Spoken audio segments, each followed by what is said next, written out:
WWE looks to be planning a massive return. They teased it, and there is a lot to be said here.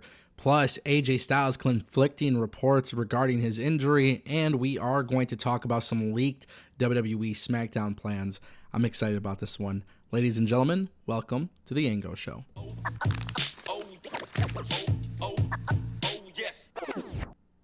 Don't forget, we are live Monday through Friday at 12 p.m. Eastern. Guys, you don't want to miss it. We talk about Raw, SmackDown, NXT, and Dynamite, and all this other stuff that's happening in pro wrestling. But something very important that you guys need to know.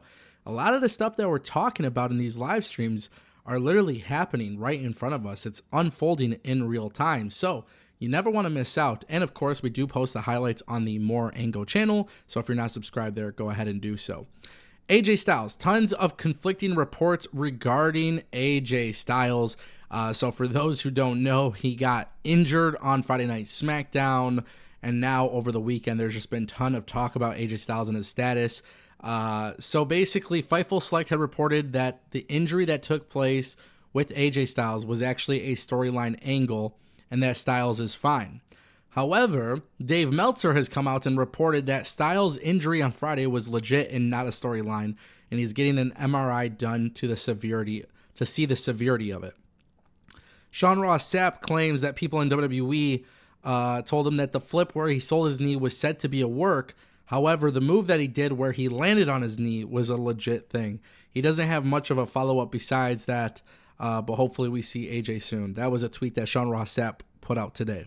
So obviously a lot of conflicting talk here, and I just want to put in my 2 cents. It's okay that there's conflicting stuff here, to be honest. Like, this is one of those strange situations where the wrestling world, and when you look at AJ Styles and the way that they did the match with him and Carmelo Hayes, I mean, look, the wrestling world, WWE, they specifically want to blur the lines, right? Like, I think we can all acknowledge that. I also think it's important that us wrestling fans understand that injuries suck and they are part of the business. And AJ Styles just came back. He was healthy, but he just came back. Now they put him on TV. Who knows what this is supposed to be? I think WWE wanted to do the injury angle to protect Carmelo Hayes. Honestly, I thought that was the point of it. Now, let's say AJ Styles is legitimately injured. Hopefully he gets back very soon, and hopefully it's not that big of a deal. Hopefully if there is an MRI being done, this is nothing serious. AJ Styles is one of my favorites. I talk about this pretty often whenever I talk about AJ Styles. I do find it to be very interesting that there's 2 different sources talking about 2 different things here, but ultimately that is what the WWE should want. I think that's what the wrestling company should want. You want to blur the lines. You don't want people to know exactly what is real, what isn't real, and if you could blur the lines, that's always a good thing. WWE SmackDown aired a vignette for the Motor City Machine Guns, but you may have not known that it was for the Motor City Machine Guns. But it was really interesting because you know how WWE has like this international commentary team? Now, a lot of people don't understand because maybe you're watching the feed, in America or in Canada or something, maybe in the UK where it's in English. However, I believe it was the Arabic announce team that the footage has leaked where the Arabic announce team basically confirmed the Motor City Machine Guns is coming to SmackDown. So they leaked the plans for Motor City Machine Guns. Now, what's really interesting is multiple sources came out and reported that the Motor City Machine Guns are indeed coming to WWE SmackDown.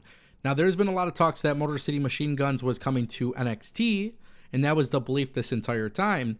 But then Fightful came out and said when they spoke to sources, their sources came out and revealed that Motor City Machine Guns were always slated to be on SmackDown. Now, just a quick thing that I want to mention. On my live stream the other day, last week, Tuesday, I believe, I specifically mentioned, I'm like, hey, if the Lucha Bros are not coming in immediately and Penta comes in as a solo guy first, because we got to wait for Rey Fenix, it could make a lot of sense as to why the Motor City Machine Guns weren't on NXT and plans have changed. So now the question here is, did the plans actually change, or were Motor City Machine Guns always planned for SmackDown?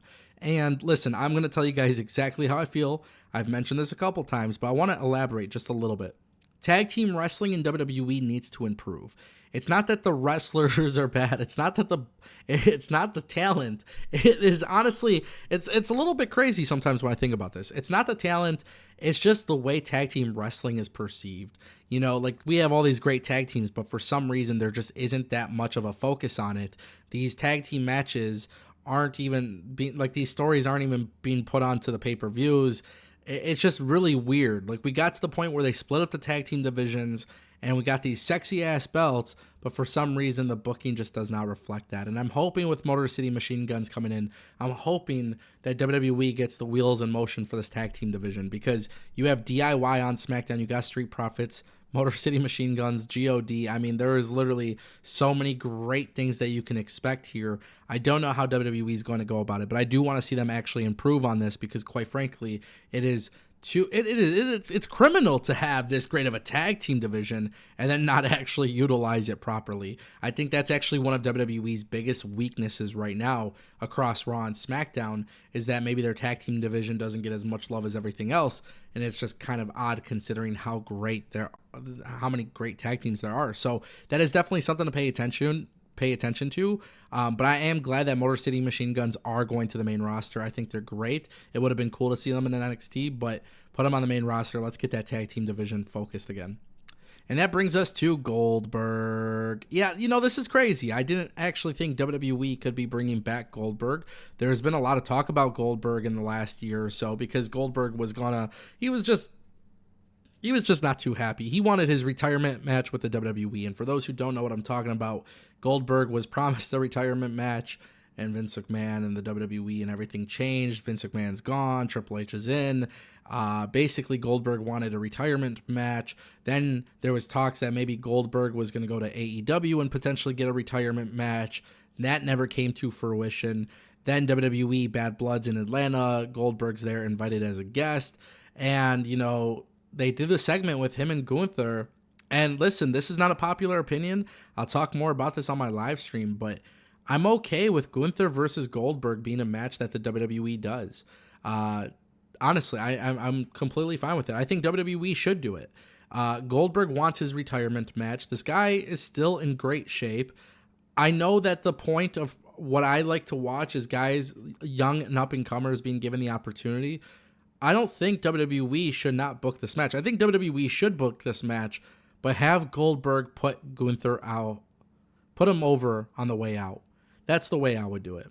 If Gunther retired Goldberg, that would be cool. And if I were WWE, Goldberg's got a lot of love from fans, bro. People love him. The crowd was chanting for him at Bad Blood. This could be one of those situations where he puts over Gunther and he calls it a career and he gets his storybook ending. And, for WWE, they get to utilize that the beauty of essence of like, hey, Goldberg's a legend. He retired. Make a big deal out of it. You know what I mean? Like, just like Sting, right? Sting's last match, do Goldberg's last match. Do something like that. Make it fun. And if you're putting over Gunther, who obviously is the World Heavyweight Champion right now, it just solidifies him as a very, very, very big deal. And that would be great. And actually, whoever does dethrone Gunther looks even better because Goldberg couldn't do it, right? So I'm actually not against it. Let me know what you guys think in the comment section down below.